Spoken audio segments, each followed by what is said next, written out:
Just ఒక గంట క్రితము ఢిల్లీలో మన ముఖ్యమంత్రి రేవంత్ రెడ్డి గారు రాజ్నాథ్ సింగ్ గారు మన రక్షణ శాఖ మంత్రి గారిని కలిసి బయటకు వచ్చేసి పత్రికా విలేకరులతో మాట్లాడడం జరిగింది. మాటల్లో వారు ఏమన్నారంటే, గత 10 సంవత్సరాల్లో కేసీఆర్ గారు ముఖ్యమంత్రిగా సైనిక్ స్కూల్ గురించి వెళ్ళి అడగలేదు అని చెప్పి మాట్లాడారు. తర్వాత రక్షణ శాఖ కింద ఉన్నటువంటి భూములు రాష్ట్ర ప్రభుత్వానికి మార్పు గురించి ఏదో 2 విషయాలు రక్షణ శాఖ మంత్రి రాజ్నాథ్ సింగ్ గారితో మాట్లాడినట్టు కూడా చెప్పడం జరిగింది. ఇప్పుడు ప్రపంచంలో మనకందరికీ తెలుసు, గోబెల్స్ ప్రచారం అంటారు. హిట్లరు జర్మనీని పరిపాలిస్తున్నప్పుడు ఆయనకు ఒక మంత్రి ఉండే, గోబెల్స్ అని. ఆయన ఇంకో ఇక్కడ గెలిచినాము, అక్కడ గెలిచినాము, అక్కడికి మన సైన్యాలు పోయినాయి, ఇక్కడ సైన్యాలు పోయినాయి, ఈ దేశాన్ని కబలించినాము, ఆ దేశాన్ని కబలించామని చెప్పి రోజు రేడియోలో వార్తలు చెప్పేది. చెప్తే హిట్లర్ అడిగిండు, ఏందా ఇవన్నీ మనం ఎక్కడ గెలవలేదు, ఎక్కడ ఓలేదు, ఇవన్నీ ఎందుకు చెప్తున్నావు అంటే, 10 సార్లు అబద్ధం ఆడితే 100 సార్లు అబద్ధం ఆడితే నిజం అనుకుంటారు ప్రజలు, నీకు తెలియదు అని చెప్పి హిట్లర్నే దబాయిస్తాడు గోబెల్స్. ఆయన సూత్రాన్ని పాటిస్తున్నాడు ఇప్పుడు రేవంత్ రెడ్డి గారు. ఇప్పుడు ముఖ్యమంత్రి స్థానంలో ఉన్నారు కదా రేవంత్ రెడ్డి గారు.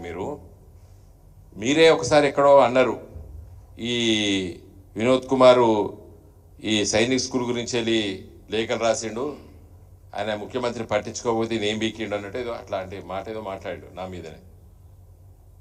ఇవాళ అసలు కేసీఆర్ అడగలేదని అన్నారు.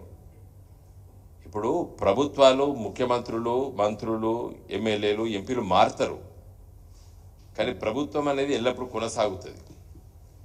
మీరు ముఖ్యమంత్రి కార్యాలయంలో ఉన్నాయి కదా కేసీఆర్ గారు రాసిన లేఖలు, 10ల సంఖ్యలో ఉన్నాయి. ఇలా సైనిక్ స్కూలు ఎందుకు రాలేదు అని క్షుణ్ణంగా మీరు దానిపైన శ్రద్ధ పెట్టి ఆలోచన చేయండి. నేను ఇదివరకు కూడా మాట్లాడినాను, మీరు ముఖ్యమంత్రి అయిన తర్వాత ఆ కామెంట్స్ మీద కూడా మాట్లాడి చెప్పినారు. మీ దృష్టికి తీసుకొస్తున్నారో తెలియదు మీ పిఆర్ఓలు. నేను చాలా స్పష్టంగా చెప్పిన అలాంటిది కూడా మా ప్రభుత్వం పోయి మీరు కొత్తగా అధికారంలోకి వచ్చారు, మీకు తెలవాలే, మీరు దాన్ని ఫాలోఅప్ చేయాలని చెప్పినాం, మంచి ఉద్దేశంతో చెప్పినాం మేము.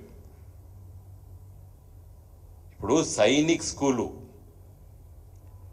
సమైక్య ఆంధ్రప్రదేశ్లో కోరుకొండ స్కూల్ మొదటిది, తర్వాత పులివెందలో రాజశేఖర రెడ్డి గారిని అప్పుడు తెచ్చుకున్నాడు. కిరణ్ కుమార్ రెడ్డి గారు ముఖ్యమంత్రి ఉన్నప్పుడు ఆయన కాన్స్టిట్యూన్సీలో తెచ్చుకున్నాడు. ఉద్యమ కాలంలో ఇవన్నీ మేము మాట్లాడేది, ప్రతిరోజు మాట్లాడేది.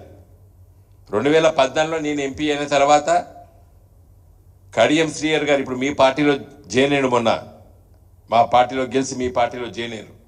ఆయన వరంగల్ ఎంపీగా ఉండే. జితేందర్ రెడ్డి గారు మా ఫ్లోర్ లీడర్, మొన్న బీజేపీకి రాజీనామా చేసి మీ పార్టీలో జాయిన్ అయ్యారు. వారు మహబూబ్ నగర్ ఎంపీగా ఉండే. మేము అందరము, ఇంకా చాలామంది మా మిగతా మిత్రులు, సుమను, మిగతా మిత్రులు అందరం కలిసి, విశ్వేశ్వర రెడ్డి గారు, వీళ్ళందరం కలిసి తిరుగుదాం. శాంక్షన్ చేసినారు, వరంగల్లో పెట్టాలని చెప్పి ఆలోచన వచ్చింది. అప్పుడు మనోహర్ పారికర్ గారు ఉండే రక్షణ శాఖ మంత్రి. వారి దగ్గరికి వెళ్తే వారు ఏమన్నారు, ఒక రాష్ట్రానికి ఒక సైనిక్ స్కూల్ ఇచ్చినాం మనము, రాష్ట్ర విభజన జరిగి ఒక కొత్త రాష్ట్రం ఏర్పడితే మళ్ళీ వాళ్ళు అడుగుతున్నారు మీలాగా, దీనిపైన ఒక ఆలోచన చేయాలని చెప్పి, ఒక పాలసీ తీసుకురావాలని చెప్పి వారు మరి క్యాబినెట్లో పెట్టి అది ఆర్థిక శాఖకు వెళ్తే ఒక కుర్రీ పడ్డది. అది ఏంటంటే, ఇక నుండి సైనిక్ స్కూలు రక్షణ శాఖ నడుపది. ఎవరైనా సైనిక్ స్కూలు కావాలంటే, ఏ రాష్ట్ర ప్రభుత్వం కావాలంటే భూమి ఇవ్వాలి, బిల్డింగ్లు కట్టాలి, రికరింగ్ ఎక్స్పెండిచర్ అంటే టీచర్లకి జీతాలు, భత్యాలు, చాక్ పీసులు ఇవన్నీ కూడా మీ రాష్ట్ర ప్రభుత్వం భరిస్తే మేము నడుపుతాము అని ఒక ఆలోచనకు వచ్చి ఆ ఉత్తరం మనకు రాసిరు.